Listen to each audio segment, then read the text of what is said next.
world, because we're bound by language. Language is how we communicate to one another, but it's also how we communicate from our conscious mind to our subconscious mind. If we're working in a world of duality and we really want to move to a world of unity, we need to change the way that we speak to one another and to ourselves. When you say leader, it means that there is something else, and we would say that word is a follower. There may be other words that you would use. The unity that we wish to receive in this world, we must let go of this idea of there being two, a leader and a follower. I'm not a leader anymore. And that was very hard for me to realize. And I'm still realizing as I'm saying these words right now. I've been a leader, recognized leader, since I was 15 years old. You know, through high school, the leadership positions, and then into management roles, and then into many, many different leadership roles throughout my life. It's not the future, Michelle. It's not the future. For me, a leader still has this ego attachment to it, that I am in a different place to the people that I serve or that follow me. And really where I want to be in this world is to be a complete servant. We take again the way that the indigenous people look at the way of land. They don't own land, they're custodians. They take care of Mother Earth. And this is where I feel that we must go to as well, is rather than I'm the leader and I will stand up, or even in a humble way, like I will lead, letting go of that and just being a servant. And this is the skill sets that I have. These are the skill sets that I will use. I'm not different than, I stand in solidarity with, and I bring that which I have the ability to bring. But I'm a servant. I'm just a servant. Can you imagine if Donald Trump stood up there and he was a servant for us all? Or Hillary Clinton was a servant for us all? Or this big corporation that I just finished working for 2 days ago, $1 billion multinational corporation. Imagine if those leaders were servants of the people that were there. And the people that were there were servants of everybody. And it wasn't this hierarchical top-down, you work for me. Give me a pound of flesh, grind the money out of you. Or I'm up here, you're down there.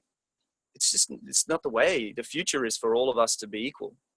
And even the idea of being a leader. And I'm not saying that it's a bad thing that we think that we're leaders. It's just that we need to let go of that. We need to stop thinking that we're different, that there's someone there and I'm over here and I'm going to lead you and follow me, and get in that place where I have skills and I'm going to serve. If we can all be servants, we have unity. We have a life of solidarity, of connection, of community. So thank you for sharing what you shared. That really helped me. Yeah, 100%. I think that's the reason why I set up Enlightened Conversations to be more like a conversation rather than an interview, because I don't want to feel like I'm leading anything really. I just want to, I guess the way I look at the word leadership in an enlightened way is from the point of view of that we can hold space for that unity and that equality longer than other people can just at the moment.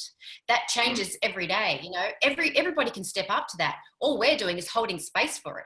We're just holding space for that vibration. That's it. The vibration is all of us. So we're literally not disconnected from the whole in that thinking.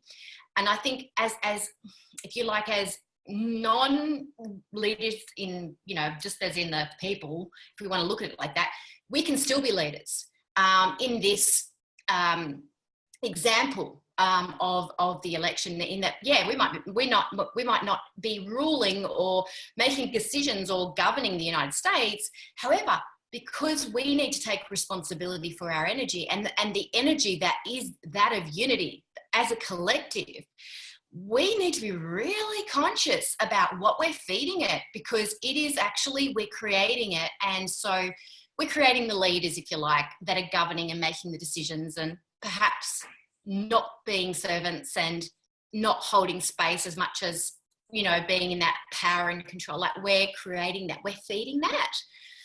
And I think that it takes a lot of enlightenment really to get that, because a lot of people just think that there are right and wrong decisions, that there are right and wrong people in leadership. They don't see that or feel it's as important, that the response that they have to what's going on, it either feeds it and propels it forward, or it actually transforms it. I think we have the power to transform leaders into servants, actually. That's probably my point.